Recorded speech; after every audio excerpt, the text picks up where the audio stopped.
everyone, it's Grace. I'm so excited about this tutorial today. We're going to be brewing one of my favorite coffees that I have ever tasted. I knew this coffee was special when we first tried it. It was refreshing, it was sessionable, it was so clean.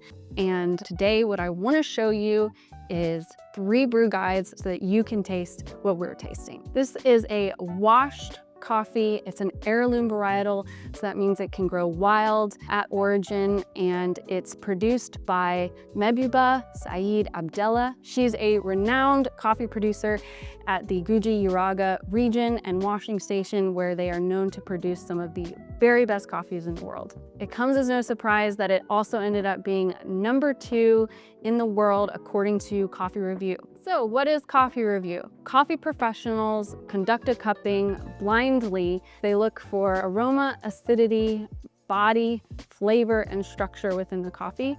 They're also assessing the coffee's origins, any issues at origin, the price of the coffee, and all of these factors come into play when they score the coffee.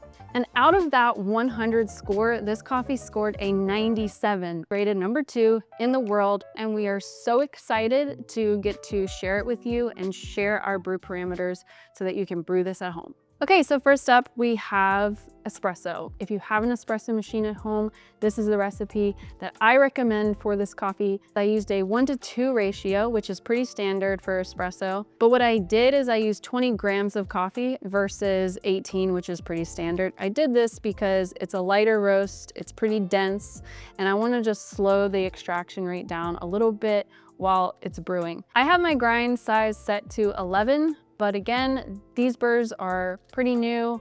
That could be very different for you at home, depending on the age of your burrs, the wear of them. And so you might have to adjust that, a little bit of trial and error, until you hit those parameters of 20 in, 40 out, and 28 to 35 seconds. I have a pre-infusion set on this machine, which basically means it's gonna bloom the espresso before it starts the initial extraction. I like this because it's gonna pull out all those fats and acids and sugars, all of those sweet stuff in the espresso. If you have a pre-infusion set like I do, you shouldn't see your espresso start to fall until maybe the 10-second mark. Now, typically I don't love single origins as espresso, but this coffee is incredibly sessionable. It's so refreshing. There's some like really nice lime zest and caramelization in the espresso. So that's what you're going to be looking for when it comes to taste. If there's any astringency or bitterness, or if it maybe the opposite effect, it's too watery, you probably need to adjust your grind size.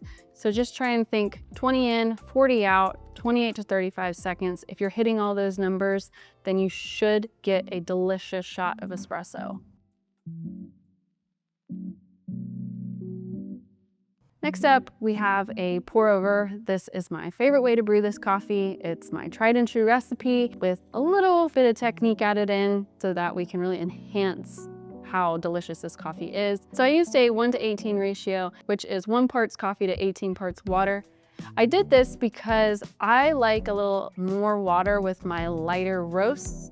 I think this really brings out and enhances the aromatics, and this coffee has a beautiful lavender aroma that I really wanted to highlight. I ground this on the recommended key setting on a fellow oat grinder for a pour over an electric coffee maker at setting #5.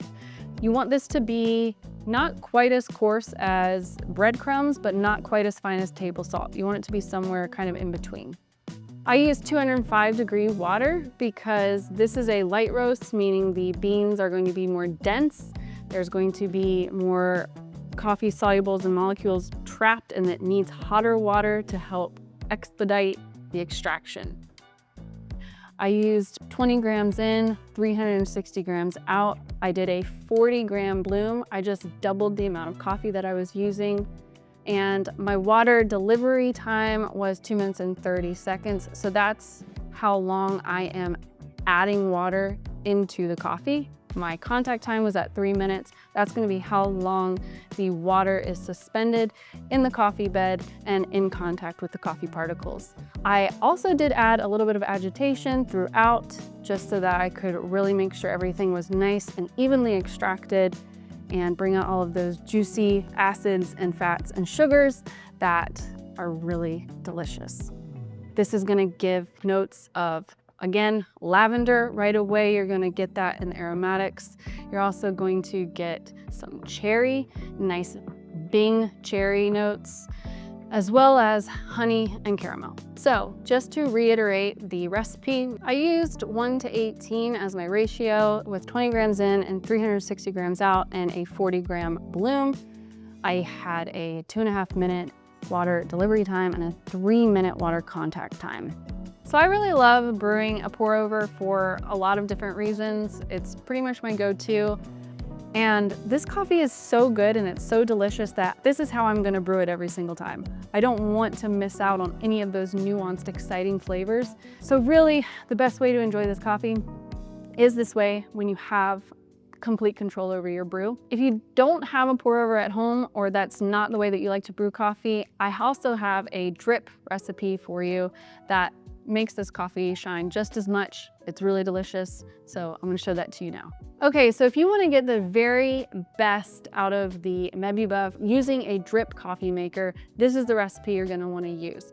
I'm still using a 1:18 ratio because I truly believe that a little extra water is going to enhance the aromatics of this coffee, which really makes this coffee shine. It's the first thing that you're gonna notice when you pull it up to your lips. I used a smaller Mr. Coffee automatic drip machine, so I had to keep my grams in and grams out on the lower side. So I did 20 grams in, 360 grams out. If you have a larger coffee machine, you can double the recipe. The number one tip when using a drip coffee maker at home, unless you have an Aiden coffee brewer, you have to preheat the water that you are putting into the top chamber that the coffee is gonna brew with. What's happening with the drip coffee makers is that the water is starting to increase in temperature as the actual brew is happening. It's not actually dispersing 200-degree water right out of the gate. It probably doesn't even reach proper temperature until halfway through the brew. So it's actually starting to brew with maybe 165, 170-degree water, which is not doing any coffee any favors while it's brewing, and especially with this coffee. So I recommend preheating the water that you are going to be brewing with. And you can do this really simply by just running a cycle of water through the drip coffee maker without any coffee in the basket. Take the water out from the decanter and add it back to the top of the water chamber. Okay, so even though this is the exact same recipe that I used for the V60, you don't have as much control over this, or really any control, like you do with the V60. This coffee is still gonna taste delicious because it is an amazing coffee. Using a 1:18 ratio to enhance aromatics and preheating the water, you're still going to get the lavender. You're still going to get cherry. It might be more cherry pie. It might be more subtle notes of chocolate and graham cracker versus the clarity and cleanness from the V60, but the flavors are still there and it's still really delicious. Yep. Okay, so there you have it. I hope that this was helpful and gave you some insight into this coffee and how to properly brew it and get the best outcome. If you didn't see the way that you brew coffee at home, just drop us a comment below and I'd be happy to help guide you through a recipe. Thanks, bye.